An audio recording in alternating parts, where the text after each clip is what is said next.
25 அரசு பள்ளிகளுக்கு கலையரங்கம் மற்றும் வகுப்பறைகள் கட்டித்தந்த சமூக சேவகர் டாக்டர் PT செல்வகுமார் அவர்களுக்கு பாராட்டு விழா நடைபெறுகிறது. இடம்பெறும் ஸ்டுடியோ வடபழனி. நீலகிரி மாவட்டம் உதகை மற்றும் சுற்று வட்டார பகுதிகளில் உறைபனி அதிக அளவில் காணப்பட்டது. தாவரவியல் பூங்கா, தலைக்குந்தா, காந்தல், குதிரை பந்தய மைதானம், அவலாஞ்சி உள்ளிட்ட இடங்களில் உறைபனி கடுமையாக இருந்தது. வாகனங்கள் மற்றும் புல்வெளிகள் வெள்ளை நிறமாக காட்சியளித்தன.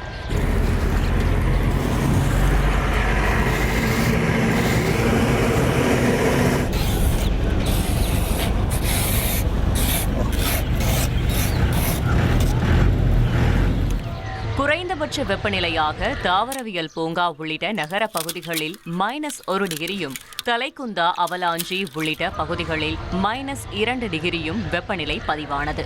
ஒரு பக்கம் உறைபனியை சுற்றுலா பயணிகள் கண்டு ரசித்த நிலையில் உள்ளூர் மக்கள் கடுமையாக பாதிக்கப்பட்டனர். 2 days பிஃபோர் பார்த்திங்கன்னா இந்த அளவுக்கு பனி இல்லை. இன்றைக்கி இன்னும் பார்த்தா பயங்கரம் ரொம்ப பனியாக இருக்குது. -2 வரைக்கும் இருக்குது. இங்கே புல்லில், காரில் எல்லா பக்கம் சரியான பனியாக இருக்குது. ஃபோட்டோஸ் எடுக்கிறதுக்கெலாம் இப்போ ரொம்ப ஃப்ரீயாக இருக்குது. நம்ம மறுபடியும் ட்ரெண்ட் ஆகும்னு நினைக்கிறேன்.